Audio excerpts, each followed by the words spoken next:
दोस्तों, स्वागत है आप सभी का अपने प्यारे YouTube चैनल PCS बाबा में। दोस्तों, आप सभी का बहुत सारा आभार। जो लास्ट हमने झारखंड करंट अफेयर पढ़ा था, उस वीडियो को आपने ढेर सारा प्यार दिया। इसी तरह इस चैनल को अपना प्यार आप लोग देते रहना और जितना अधिक से अधिक ठोक के लाइक करो, चैनल को सब्सक्राइब करो और अधिक से अधिक दोस्तों के बीच इसे शेयर करो ताकि ये नंबर 1 चैनल बन जाए झारखंड का। तो बिना लेट किए शुरू करते हैं अपना झारखंड करंट अफेयर का तांडव वीडियो। आज हम पढ़ेंगे प्रैक्टिस सेट 2। अगर मैं चाहूँ तो इसको बस 5-10 मिनट में ख़त्म कर सकता हूँ, ऑप्शन आपको बता के, लेकिन उससे आपको समझने में थोड़ी मुश्किल आ सकेगी और याद करने में भी मुश्किल होगी। इसलिए मैं थोड़ा एक्सप्लेन करते जाता हूँ ताकि उससे 1-2 क्वेश्चन और अगर आ जाए तो उसको आप लोग सॉल्व कर लो। ठीक है, तो शुरू करते हैं पहले क्वेश्चन से। आप कॉपी और पेन लेके बैठना, जितना मैं एक्स्ट्रा फैक्ट बता रहा हूँ वो सब भी लिखते जाना, ठीक है, अपने कॉपी में।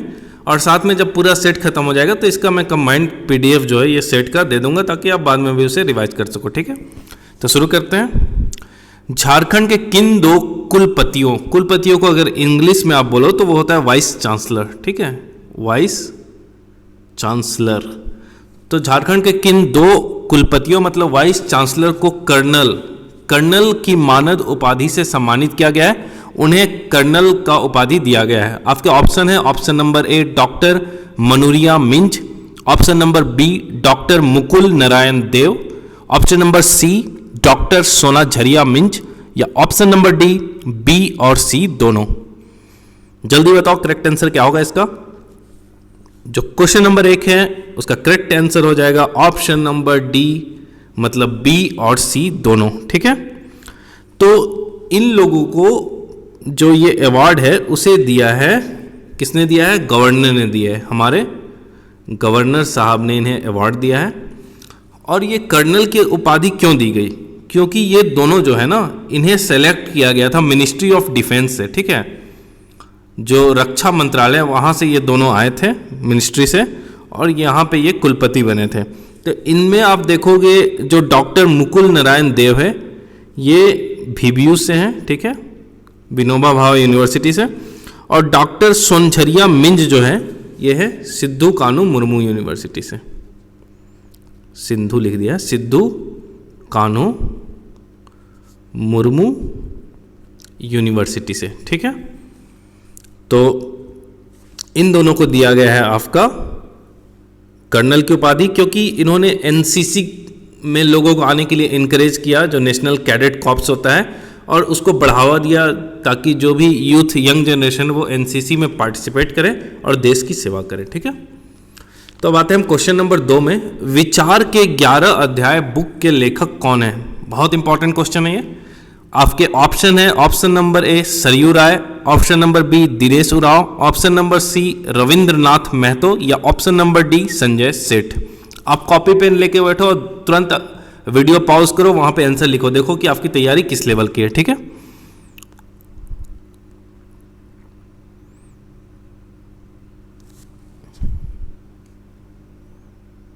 तो जो आपका क्वेश्चन नंबर ये है दूसरा, विचारों के 11 अध्याय, ये जो पुस्तक है उसके आपके लेखक है option number C Rabindranath Mahato.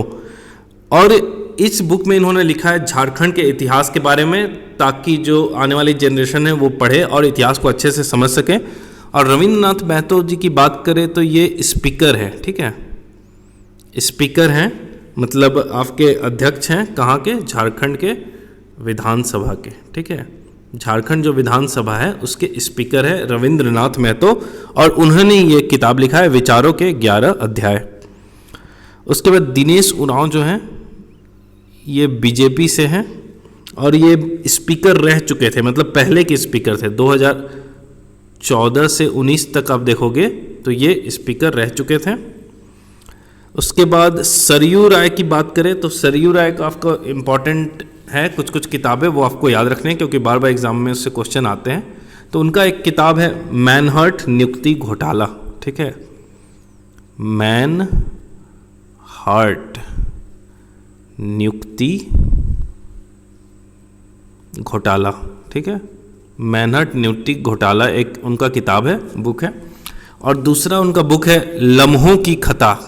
ठीक है, लम्हों की खता, ठीक है। और एक और बुक है उनका, लम्हों ने खता की सदियों ने सजा पाई, ठीक है। लम्हों ने खता की सदियों ने सजा पाई, ठीक है। तो 3 बुक आपको याद रखना है, सरयू राय के मैनहट नियुक्ति घोटाला, लम्हों की खता और लम्हों ने खता की सदियों ने सजा पाई, ठीक है। तो ये इंपॉर्टेंट है आपका। और option number D Sanjay Seth तो आपको पता ही है, आपके जो झारखंड है, रांची के एमपी है, ठीक है। तो आपका क्वेश्चन नंबर 2 पता हो गया। अब आते हैं क्वेश्चन नंबर 3 में, ठीक है। क्वेश्चन नंबर 3 है सैफ अंडर 18 महिला फुटबॉल प्रतियोगिता का आयोजन कहाँ किया गया, ठीक है। ये जो फुटबॉल टूर्नामेंट है, SAFF under 18 women football tournament was organised where, कहाँ ऑर्गेनाइज हुआ था। ऑप्शन ए है खेलगांव रांची, ऑप्शन बी है JRD sport complex Jamshedpur, option C है बिरसा मुंडा स्टेडियम रांची, या फिर ऑप्शन डी इनमें से कोई नहीं। आपको बताना है इसका करेक्ट आंसर क्या होगा। तो जो आपका क्वेश्चन नंबर 3 है उसका करेक्ट आंसर हो जाएगा जेआरडी स्पोर्ट कॉम्प्लेक्स जमशेदपुर, ठीक है। ये जो फुटबॉल का प्रतियोगिता हुआ था, ये हुआ था जेआरडी स्पोर्ट कॉम्प्लेक्स जमशेदपुर में। अब कुछ और इस रिलेटेड बात कर लेते हैं, क्योंकि आपके एग्जाम में से क्वेश्चन आ सकते हैं, ठीक है। तो सबसे पहले ये जो हुआ था, ये 3rd एडिशन हुआ था, ठीक है। 3रा एडिशन हुआ था, ये जो फुटबॉल का टूर्नामेंट है उसका 3रा संस्करण था ये हुआ था 15 से 25 मार्च, ठीक है। 15 से 25 मार्च के बीच में। उसके बाद इसमें 3 देश पार्टिसिपेट किए थे, कौन कौन। नेपाल, हमारा प्यारा भारत इंडिया, और बांग्लादेश, ठीक है। 3 देश पार्टिसिपेट किए थे, नेपाल, इंडिया और बांग्लादेश, जिसमें भारत ने, मतलब इंडिया ने हरा दिया, ठीक है। इंडिया डिफीट कर दिया किसको, बांग्लादेश को, ठीक है। बांग्लादेश को भारत ने हरा दिया, 9 पॉइंट से जीता भारत, ठीक है। 9 पॉइंट से जीता भारत। उसके बाद इसमें एक चीज़ और आपको याद रखना है, इतना लिख लिया ना आपने, तो एक चीज़ और लिख लो, मोस्ट वैल्यूएबल प्लेयर, जिन्होंने सबसे ज़्यादा इस खेल में अपना प्रदर्शन किया, जिनको सबसे ज़्यादा अवार्ड मिले इस खेल में, वो थी लिंडा, LYNDA, लिंडा कोम, KOM, कोम, SERTO, सर्टो, ठीक है। लिंडा कोम सर्टो, इन्हें बहुत सारे इसमें अवार्ड मिले क्योंकि इन्होंने बेस्ट परफॉर्मेंस दिया था। इन्हें मोस्ट वैल्यूएबल प्लेयर, मतलब सबसे ज़्यादा वैल्यू इन्हीं का था। ये रहने वाली है आपकी मणिपुर की है, ठीक है। जहाँ तक मुझे याद आ रहा है मणिपुर की है, ठीक है।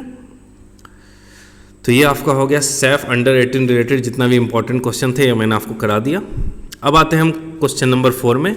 अमृत 2.0 की योजना की स्वीकृति में देश का पहला राज्य कौन बना, ठीक है। तो अमृत योजना जो है, अच्छा पहले क्वेश्चन बना लो। तो अमृत योजना की इन्होंने प्रपोजल दिया था, और जितने ज़्यादा इन्होंने प्रपोजल दिया था, जितन उस सबको स्वीकृति मिल गया, अप्रूवल मिल गया है। तो वो कौन सा राज्य बना है। ऑप्शन है झारखंड, बिहार, मध्य प्रदेश या फिर Chhattisgarh.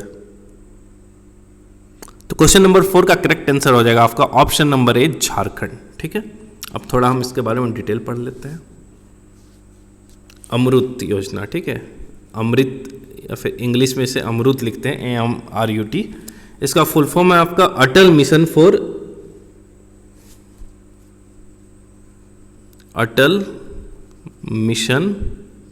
For renewable and urban transformation, renewal and urban transformation,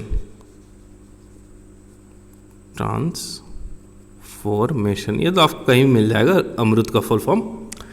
तो ये अमृत जो योजना है इसे लॉन्च किया गया था, आपको सबसे पहले अगर आप बात करो तो याद रखना जून 2015 में, ठीक है। जून 2015 में। और इसे लॉन्च किया था, इसका मेन मकसद था कि बहुत सारे लोगों को पीने का सही पानी नहीं मिलता है, तो लोगों को सही पानी मिले, मतलब क्लीन ड्रिंकिंग वाटर मिले। फिर वेस्ट मैनेजमेंट, मतलब कचरा वचरा इधर उधर ना फेंका जाए, और जो वाटर बॉडीज़ है जैसे जलाशय हो गए, तालाब हो गए, तो इन सब को साफ सफाई करना, यही इसका मेन मकसद था। तो उसके बाद जो 2.0 जो लॉन्च किया गया, इसमें भी ये सब चीज़ आई, और इसमें झारखंड ने जितना अपना प्रपोजल भेजा था उसको एक्सेप्ट कर लिया गया, ठीक है। और इसमें ये भी याद रखना 500 सिटी में अमृत जो उस समय लगा था, 500 शहरों में, और उसमें प्रपोजल था कि टैप कनेक्शन, जैसे है ना आपका हर घर नल से जल, तो सबके जगह टैप कनेक्शन होना चाहिए, मतलब नल का कनेक्शन सब जगह तक पहुंच जाना चाहिए। तो इन सब रिलेटेड ही है आपका अमृत मिशन, ठीक है।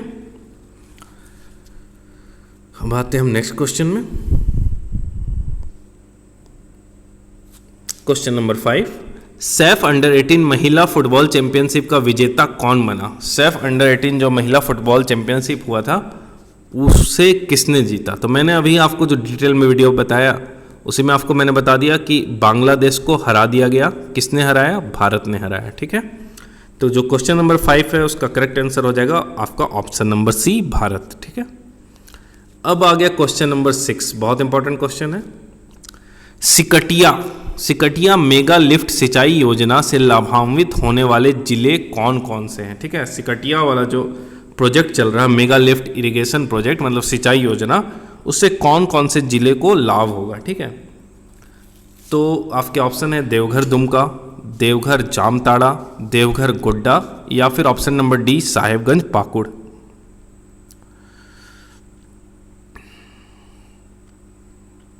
तो जो क्वेश्चन नंबर 6 है उसका आपका करेक्ट आंसर हो जाएगा ऑप्शन नंबर बी, देवघर और जामताड़ा, ठीक है। ये बहुत ही न्यूज़ में है, इसके बारे में 2-3 लाइन पढ़ लेते हैं। यहीं पे लिख दे रहा हूँ, आप भी लिखते जाना, ठीक है। तो सिकटिया मेगा लिफ्ट प्रोजेक्ट जो है, ये पूरा प्रोजेक्ट है आपका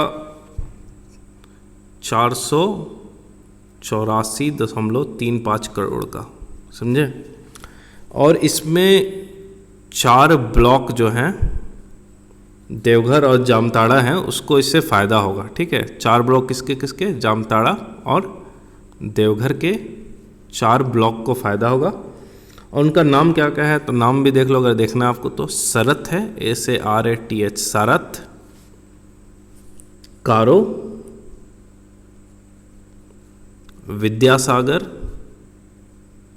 विद्यासागर और जामताड़ा, ठीक है। तो इन तीनों को मदद मिलेगी सिंचाई में। और ये जो परियोजना है ये अजय बैराज से निकाला जा रहा है, ठीक है। अजय जो नदी है ना आपका, जो आपका निकलती कहाँ से? जमुई से, जमुई, ठीक है। तो वहीं का पानी यहाँ पे प्रोवाइड किया जाएगा, पाइपलाइन कनेक्शन से यहाँ पे दिया जाएगा, ताकि अच्छे से सिंचाई उचाई हो सके, ठीक है। तो ये सब इंपॉर्टेंट फैक्ट हैं, आपको याद रखना चाहिए। कुछ नहीं तो इतना बस याद रखना कि ये देवघर और जामताड़ा के जो 4 आपके ब्लॉक है वहाँ पे फ़ायदा होगा इससे, और अजय बैराज जो है वहाँ से इन्हें पानी मिलेगी, ठीक है। उसके बाद क्वेश्चन नंबर 7 आ गया आपका, निम्न में से किस गांव को तृतीय नेशनल वाटर अवार्ड से सम्मानित किया गया, ठीक है। जो 3rd जल पुरस्कार होता है, वाटर अवार्ड, उससे किसे सम्मानित किया गया? तो ऑप्शन है आपका टाटी झरिया हजारीबाग, ऑप्शन बी है चैनपुर गुमला, ऑप्शन सी है गुनी जो कि खूंटी में है, या फिर ऑप्शन डी जो है बरवाडी, वो लातेहार में है। तो क्वेश्चन नंबर 7 का आपका करेक्ट आंसर है गुनी जो गांव है खूंटी में, ठीक है। अब थोड़ा डिटेल में हम बात करते हैं, क्योंकि वाटर अवार्ड बहुत इंपॉर्टेंट है। तो ये जो वाटर अवार्ड आपका आया था, ठीक है, कौन मंत्रालय देता है इसे? जल शक्ति मिनिस्ट्री, मतलब जल शक्ति मंत्रालय इन सबको देगा पैसा वैसा। और अभी इसके मिनिस्टर कौन है? गजेंद्र सिंह शेखावत, गजेंद्र सिंह शेखावत। और इसमें जो अगर राज्य की बात करो तो इसमें टॉप पोजीशन मिला है यूपी को, ठीक है, यूपी को फर्स्ट पोजीशन मिला है और सेकेंड मिला है राजस्थान को, ठीक है, राजस्थान को सेकेंड। मेनली टॉप पूछते हैं, याद रखना। थर्ड आपको तमिलनाडु को मिला है। उसके बाद बेस्ट पंचायत का जो अवार्ड मिला है, ठीक है, best village panchayat, village panchayat मतलब गांव का जो पंचायत है, उसमें जो अवार्ड मिला है उसमें ईस्ट जोन में, हमारा पूर्वी जोन में आता है झारखंड, तो ईस्ट जोन में पूर्वी जोन में मिला है सबसे टॉप पोजीशन मिला है गया में, ठीक है, गया को मिला है फर्स्ट पोजीशन। गया में आपका एक है तेलारी पंचायत, ठीक है, TELARI, तेलारी पंचायत गया में उसको फर्स्ट मतलब पहला पोजीशन फर्स्ट पोजीशन मिला है। और ये जो हमारा गुनी पंचायत है, गुनी पंचायत, इसे मिला है तीसरा रैंक, याद रखना, थर्ड रैंक मिला है, ठीक है। ये कहाँ पे आपका खूंटी में है गुनी पंचायत, जो आपका अभी क्वेश्चन पूछा गया था, ठीक है। उसके बाद एक और फैक्ट इससे याद रखना कि बेस्ट डिस्ट्रिक्ट अगर पूछा जाए, बेस्ट जिला, तो बेस्ट डिस्ट्रिक्ट ईस्ट जोन की अभी हम बात करें, क्योंकि हमारा झारखंड ईस्ट जोन में है, तो ईस्ट जोन में बेस्ट डिस्ट्रिक्ट का अवार्ड किसे मिला है, तो पहला रैंक जो है बेस्ट डिस्ट्रिक्ट में वो मिला है ईस्ट चंपारण को, ठीक है, ईस्ट चंपारण को। और जो झारखंड का गोड्डा है, ठीक है, गोड्डा जो डिस्ट्रिक्ट है उसे मिला है दूसरा पोजीशन। तो दो चीज़ याद रखना, बेस्ट विलेज पंचायत में अपना जो गुनी पंचायत है खूंटी का, उसे थर्ड रैंक मिला है, और बेस्ट डिस्ट्रिक्ट ईस्ट जोन का जो है मतलब सबसे बेस्ट जिला जो पूर्वी जोन का है उसमें गोड्डा आया है सेकेंड नंबर में, ठीक है। इससे ज़्यादा आपको इससे क्वेश्चन नहीं पूछेंगे। उसके बाद आ गया आपका क्वेश्चन नंबर 8, निम्नलिखित में से किसे सर जहांगीर गांधी मेडल से सम्मानित किया गया है। ऑप्शन नंबर ए है आपका Mahua Manjhi, option number B doctor Preetha Reddy, option number C Rajesh Kumar, या option number D Kritika Suman. तो बताना आपका क्वेश्चन नंबर 8 जो है उसका करेक्ट आंसर क्या होगा, ठीक है। महुआ मांझी क्यों आजकल फेमस है पता है आपको? तो क्वेश्चन नंबर जो 8 है आपका 8वां है, उसका करेक्ट आंसर हो जाएगा डॉक्टर प्रीथा रेड्डी, ठीक है। एक मिनट, हाँ ठीक है। तो डॉक्टर प्रीथा रेड्डी को मिला है sir Jahangir Gandhi medal award, और ये अवार्ड देता है XLRI, ठीक है। XLRI जो आपका जमशेदपुर में है, जो लेबर इंस्टीट्यूट है, ठीक है।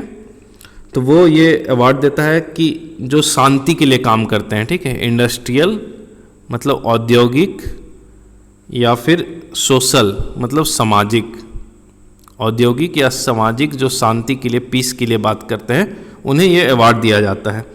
तो ये अवार्ड इस बार मिला है डॉक्टर प्रीथा रेड्डी को, जो कि अपोलो हॉस्पिटल से ताल्लुकात रखती है, ठीक है। अपोलो हॉस्पिटल है ना, अपोलो हॉस्पिटल से इनका ताल्लुकात है, ठीक है। तो ये इंपॉर्टेंट फैक्ट हो गया।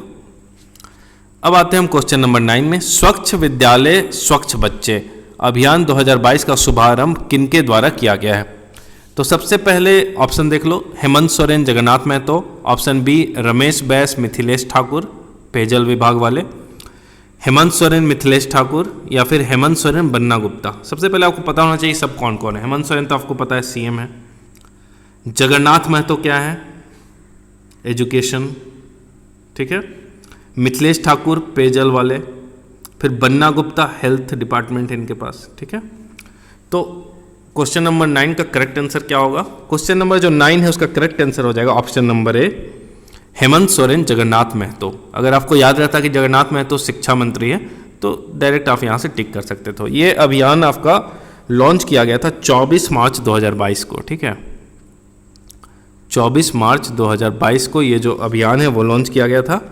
24 से 30 तारीख तक ये चला था, ठीक है, 24 मार्च से 30 मार्च तक। और उसमें यूनिसेफ, ठीक है, यूनिसेफ के साथ साझेदारी हुई थी। यूनिसेफ जो आपका ऑर्गेनाइजेशन है उसके साथ भी साझेदारी हुई थी, क्योंकि कोरोना के बहुत दिन बाद स्कूल खुल रहे थे, तो बच्चों को जगाना था कि आप लोग साफ सुथरा रहो, स्कूल की साफ सफाई भी करो और खुद की भी साफ सफाई पे ध्यान दो। इसलिए स्वच्छ विद्यालय स्वच्छ बच्चे का अभियान यूनिसेफ के साथ मिलकर झारखंड गवर्नमेंट ने लॉन्च किया, और झारखंड गवर्नमेंट में हेमंत सोरेन और जगन्नाथ महतो जी ने लॉन्च किया। ठीक है, ये आपके पूरे इसके रिलेटेड फैक्ट खत्म हुए। फिर हम आते हैं क्वेश्चन नंबर 10 में। ठीक है, mob violence and mob lynching निवारण विधेयक 2021 को वापस किसने किया? तो मॉब लिंचिंग एक विधेयक आया था, ठीक है, तो कि 2019 में आप देखोगे 2019 में इंसिडेंट था तबरेज आलम, जिसे सरायकेला खरसावां का ये एरिया का इंसिडेंट था, वहाँ पे पोल से बांधकर पीटा गया था, जिसके चलते उसकी मृत्यु हो गई थी। ठीक है, तो उसके बाद ये नियम आया कि मॉब लिंचिंग ना हो, लोग मतलब कानून को अपने हाथ में ना रखें, और उसको लेकर झारखंड सरकार ने विधेयक पास किया था। ठीक है, prevention of mob violence and mob lynching bill 2021। ठीक है, तो ये पास किया, तो ये भेजा गया आपके राज्यपाल पास। हमारे राज्यपाल अभी कौन है? रमेश बायस। ठीक है, और रमेश बायस कितने नंबर के राज्यपाल हैं? तो 10वें नंबर है। ठीक है, इनका 10 नंबर है। और हमारे जो सीएम है अभी हेमंत सोरेन जी, वे कितने नंबर के सीएम हैं? तो 11 नंबर के। ठीक है, अगर पोस्ट के अनुसार देखो, अगर आदमी के अनुसार देखो, मतलब इससे पहले अलग अलग कौन कौन से आदमी रख सके हैं, तो उसके अनुसार जो हेमंत सोरेन उनका पोजीशन है 6ठा। ठीक है, तो ये जो मॉब लिंचिंग विधेयक था उसको राज्यपाल ने वापस कर दिया है। ठीक है, ऑप्शन ए हो गया आपका करेक्ट आंसर। राज्यपाल ने बोला कि 1-2 पॉइंट में कुछ कमियां हैं, उसको आप सुधारिए और फिर से हमारे पास भेजिए, उसके बाद हम इसके रिगार्डिंग सोचेंगे। ठीक है, अब आता है आपका क्वेश्चन नंबर 11। क्वेश्चन नंबर 11 है आपका, झारखंड के किस जिले के छात्रों को प्रोजेक्ट इंस्पायर अवार्ड के लिए चयनित किया गया है? आपके ऑप्शन है, option number A Bokaro, B Dhanbad, C Palamu या फिर डी रांची।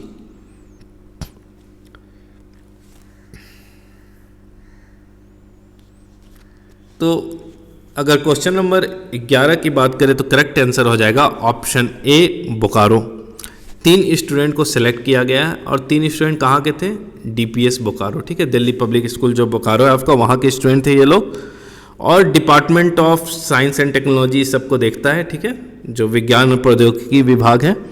और इसमें इनोवेशन क्लास 6 से क्लास 10 के बच्चे कुछ अगर इनोवेटिव कर रहे हैं, कुछ नया कर रहे हैं, जिससे मतलब समाज को भी भलाई हो, तो उन सब लोगों को इसमें सेलेक्ट किया जाता है और उन्हें डिस्ट्रिक्ट लेवल पे परफॉर्म करने का मौका दिया जाता है। ठीक है, तो ये सब याद रखना है इसके रिगार्डिंग। अब हम आते हैं क्वेश्चन नंबर 12 में। झारखंड के खान एवं भूतत्व विभाग, खान एवं भूतत्व विभाग क्या हो गया? Mines and geology.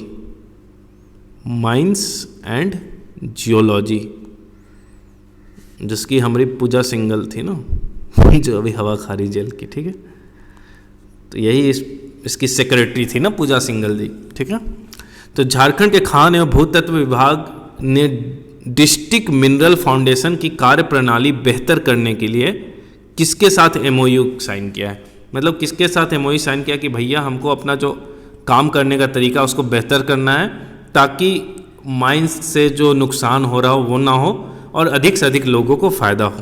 ठीक है, तो ये इन्होंने किया है।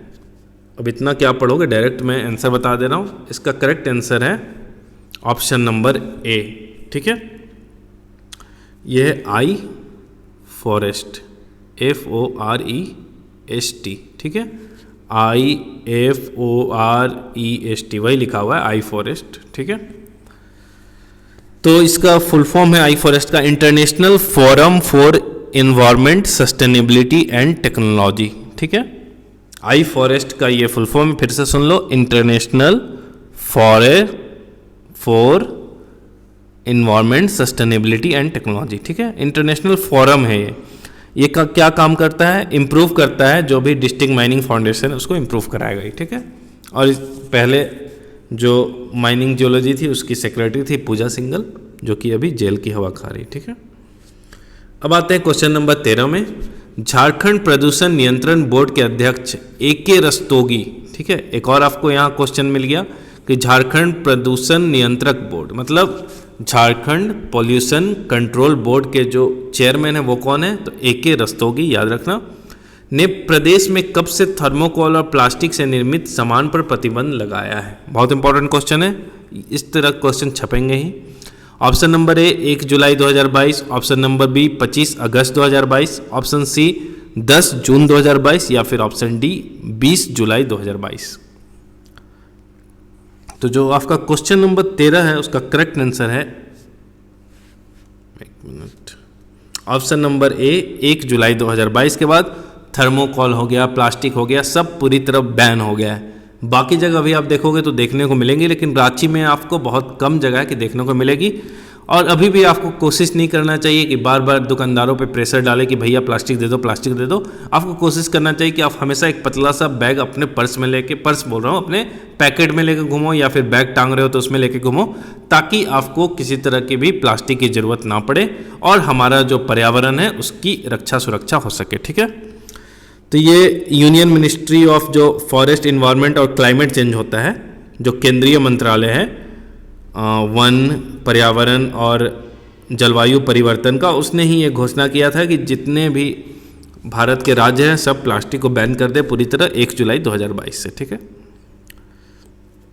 उसके बाद आ गया क्वेश्चन नंबर 14। झारखंड जैव विविधता परिषद द्वारा एशियन वाटर बर्ड्स सेंसस 2022 के तहत एशियाई जल पक्षियों की गणना कहाँ की गई। ठीक है, तो झारखंड जैव विविधता परिषद मतलब बायोडाइवर्सिटी वाला जो सेंटर है उसने क्या किया, Asian water bird census, census मतलब जनगणना जो होती है, एशियन जल पक्षियों की जनगणना, तो वो कहाँ पे की गई आपको बताना है। तो ऑप्शन ए है साहिबगंज दुमका, ऑप्शन बी है लातेहार खूंटी, ऑप्शन सी है लातेहार बोकारो, या फिर ऑप्शन डी है दुमका लातेहार। बहुत अच्छा क्वेश्चन है।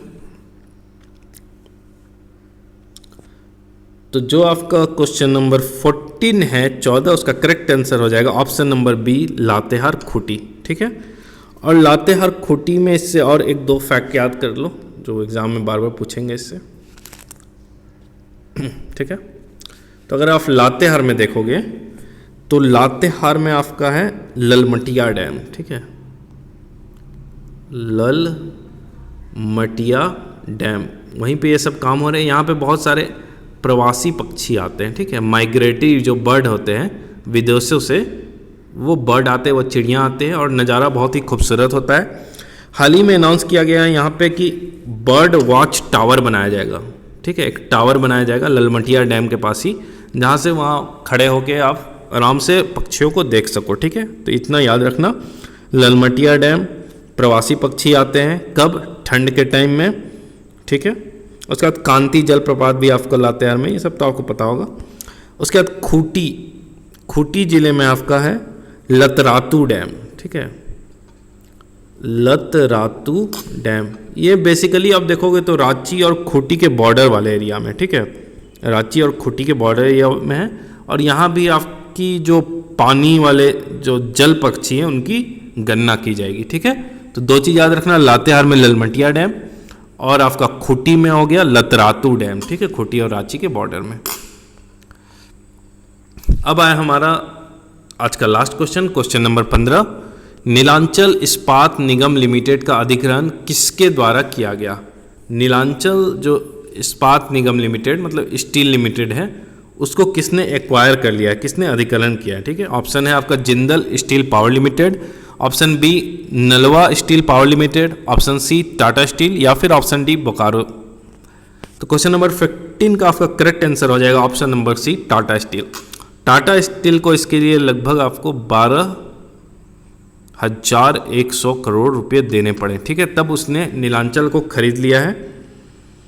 और ये नीलांचल जो है आपका कहाँ पे था, उड़ीसा में था। ठीक है, तो ये आपका कंप्लीट होता है आज का झारखंड के इंपॉर्टेंट करंट अफेयर।